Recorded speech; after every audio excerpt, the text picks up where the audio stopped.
Honourable members of the Parliament, allow me to start by thanking you for giving the Commission the opportunity once again to discuss with you in the plenary the migration challenge. The sooner we deal with the situation on the basis of the twin principles of shared responsibility and solidarity, the better we as European Union will do. As long as everyone is waiting for the others to move first, and as long as some continue to act as if it will all go away if they just close their eyes long enough, then things will only get worse. A consistent and coordinated European approach put into practice urgently is the only way ahead. Next week, ahead of the February European Council, the Commission will report on the implementation of the priority actions under the European Agenda on Migration. We will be frank and objective about the poor progress we see on the ground today and about what needs to be done in the next days or weeks. And this concerns both the Member States on the front line and all the others, and both the external and internal policy dimensions. On the external policy level, we need to gear up our cooperation with third countries on addressing root causes and on fighting smugglers, to establish safe passage for those in need, and to make sure return and readmission are the reality for those who have no right to stay in Europe. On the internal policy dimension, the to-do list is even longer. Relocation, resettlement, hotspots, returns, joint operational measures taken by Frontex and EASO. We continue to provide substantial financial and operational support to our frontline Member States to that end. But the scale of the problem of irregular migrants flows reaching Greece and entering the Western Balkans continues unabated. The Commission is putting every effort to achieve normalisation of the Schengen functioning and, in parallel, is preparing for all options.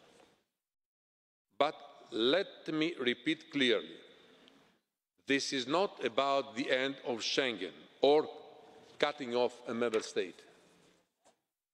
Today, IOM has issued a press release.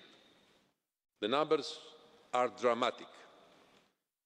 13 times more people have crossed the Mediterranean in January 2016 in comparison to January 2015. 368 people died only during the first month, although many more were saved from our joint operations. But every life lost is one too many. The European humanitarian tradition, of which we should be proud of, must be maintained even in times of crisis. Saving lives and the principle of non-refoulement principle are not negotiable. Today, the Commission adopted a Schengen evaluation report on Greece after receiving a positive opinion from the Schengen Evaluation Committee. The report, which is a classified document and will be shared with this House according to the usual rules, is based on unannounced site visits conducted in November 2015. Serious deficiencies were identified in this report in external border management by Greece. We are, however, taking note that Greece has already started undertaking efforts to remedy the deficiencies, and the Commission will continue its support for Greece. Greece will not be left alone to address the challenges that are related to the migratory pressure. In parallel, We are working closely with Turkey to bring order into migratory flows and help to stem irregular migration in the Aegean by implementing the EU-Turkey Joint Action Plan. Recently, the First Vice President, Mr. Timmermans, discussed with our Turkish counterparts how we can step up our cooperation to fight smugglers and address the growing numbers of non-Syrians irregularly crossing to the European Union. Our Turkish counterparts also informed us about opening up segments of the Turkish labour market to allow Syrian refugees to work. The Commission is working closely with both the Greek and Turkish authorities to scale up the returns to Turkey under the existing bilateral agreement, awaiting the full entry into force of the EU-Turkey agreement. We are exploring with Greece what further support it needs to be able to systematically return those migrants who do not have a right to stay in the European Union. Let me recall, as Commissioner Hahn will stress, that Turkey is making commendable efforts to host more than 2.75 million refugees with a cost of €7 billion to date. To support Syrians in Turkey, the European Union has committed to provide financial assistance for an amount of €3 billion over 2016 and 2017 to provide humanitarian, development and other assistance to refugees and host communities. Further down the stream, we have the Western Balkans route. This has been a key priority for the Commission, and we are chairing weekly coordination meetings. Migrants should always be given the opportunity to apply for international protection. But if they choose not to do so, or if it emerges that they are not in need of protection, they should be returned swiftly to their countries of origin or to transit countries.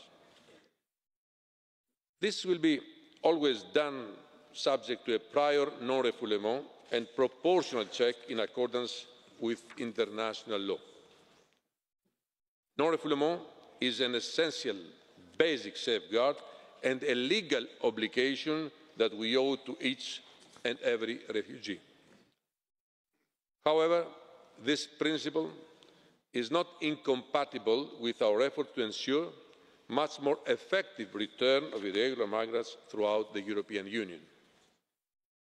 We need to systematically and rapidly return those who are not in need of international protection if we are to build public trust and focus resources on the reception of genuine refugees.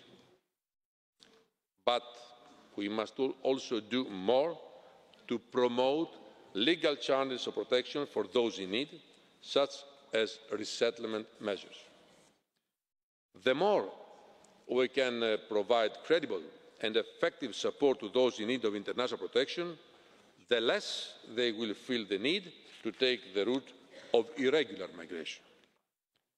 Let me conclude with a brief comment about the surge of racism and xenophobia towards migrants and refugees. It is my main worry, and it did not come as a surprise to me. The Commission condemns without reservation what appear to have been mass sexual assaults on women in Cologne on New Year's Eve.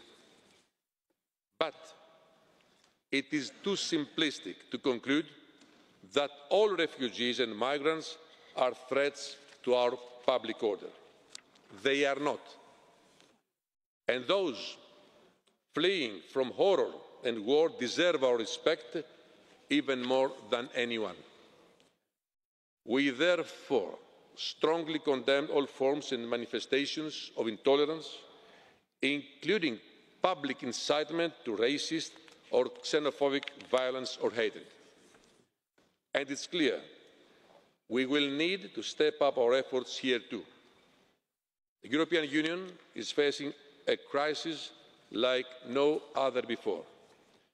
Either we stand firm and find solutions in line with our values, or we will see ourselves and our European change beyond recognition, back to a past that no one wants to experience again.